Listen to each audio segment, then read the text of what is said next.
edition of the Coaches Show. We are here with my man Carlos Poindexter, head coach at Hayfield High School. Coach, welcome to the show. Thank you for having me. We just want to highlight Hayfield basketball. So how did things end up for you guys last year, Coach? Last year we had a pretty successful season. We was able to make it to the state tournament for the first time since 2009, I believe.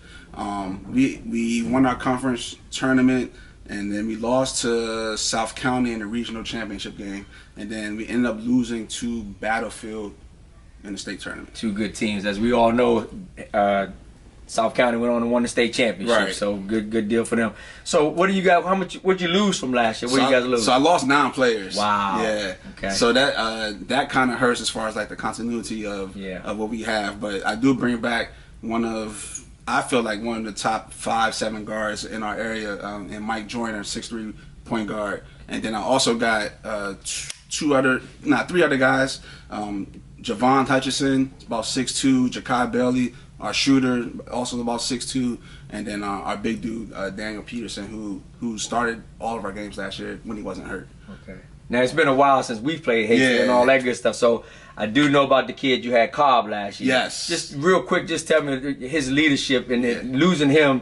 I've lost players like that, so just what does that do to a team like you? So Brian was the first freshman I ever had on varsity. Wow. So he saw us when we first won our first championship when I became the head coach there, and then from there he grew as a player and he grew as far as being a leader. Mm-hmm. The biggest thing about him was he always he had nothing invested in basketball at all because as everybody knows he was a D1 football player, but he was always the first one in the gym. Always. And he was always the last one to leave, always putting up shots, and then always shooting free throws, which was one of his Achilles heels.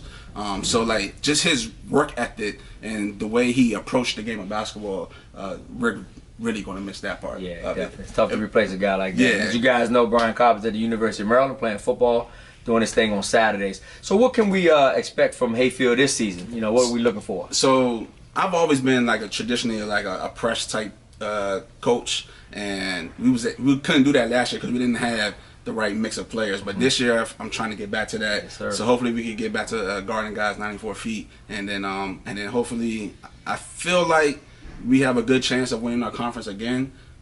It's going to be tough. You know, you got West Potomac with Mackey, and then you got Annandale with Junior, absolutely. Junior. Annandale with Junior. Yeah. And I'm trying to think somebody else who's really TC Williams. TC with Johnson. The Johnson kids are really good. Yeah. So we got some players in our conference. It's just who's going to be doing well at the right time. Absolutely. So well, that's good. Well, we just wanted to chit chat with Carlos Poindexter from Hayfield. Stay tuned to another edition of the Coaches Show.